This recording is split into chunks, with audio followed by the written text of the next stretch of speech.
Бұл Миша, теремок жануарлар үйінің мысықтар бөлімінің күзетшісі. Әрқашан осылай есікті торуылдап тұрады. Миша.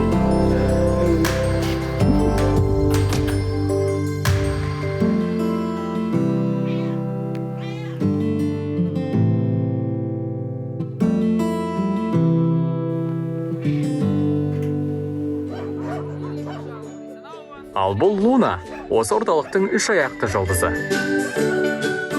Естеріңізде болса, күшік кезіндегі трагедиясы мен ветклиникадағы аман қалу жайлы сюжет жасағанбыз. Адамдарға қорқа қарап жүрген арық күшік бүгін қой секілді томпиып бізді салмақты түрде қарсы алды. Миша мен Лунадан бөлек теремокты 60 мысық, 24 ит мекен еткен. Тікелей қайырымды жандардың қалтасынан шыққан ақшаға күнелтетін пана жайлы ол жақтағы қызметкер Ольга айтып берді.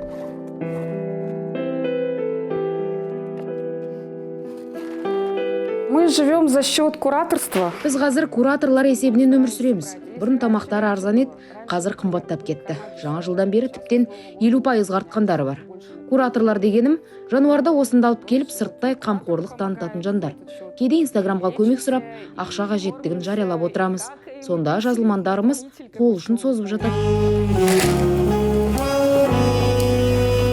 Ішіп-жемнен бөлек отын, дәрі-дәрмек және ай сайын үй жалдауға кететін шығындар да біраз екен. Волонтеры помогают у нас. Бізге еріктілер көп көмектеседі. Жануарлармен кеп қолғабыс болады. 20-30 келіп тамақ сатып алып әкеліп жатқанда бұл қанша уақытқа жетер екен деп таңданып сұрайды. Мен қысылып 2 күнге ғана деймін. Аз болса да көмектің аты көмек. Жүрек жылытады. Жануарлар үйіне келу бар да жаңа баспанаға кету жоқ. Анда-санда тіпті жарты жылда бір рет асырап алу жағдайлары тіркеледі екен. Оның өзінде 2 мысық қожайын тапса, қараусыздағы 10 мысық есік жағалап келе қалады. Пошли, Карабашка.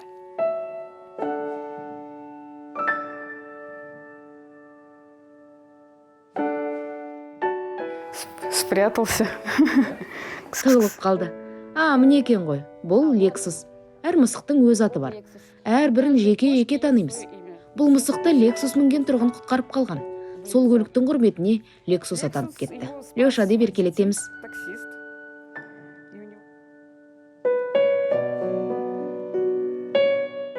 Қараусыз қалғанда аңкеш аңның да депрессияға түсіп құлазитыны бар. Бұл жағдай үй жануарларында жиі кездеседі. Үйде жалғыз өзі жүретін 4 аяқты, өзі сияқтылардың тобырымен бірге бір бөлмеде қалғанда, үйреншікті жағдайынан жырақта жүргенде, таңсық ас сұнылғанда, адам досын сағынғанда, кісіше қайғыратын көрінеді. То есть я месяц промучилась, Құлазған бір мысықпен 1 ай арпалыстық. О бастан ветеринар оған күнделікті дәрегуді жазып берген. Сол үшін үйіме апарып та күтім жасадым, бірақ қайыр болмады. Тамақтан да бас тартты.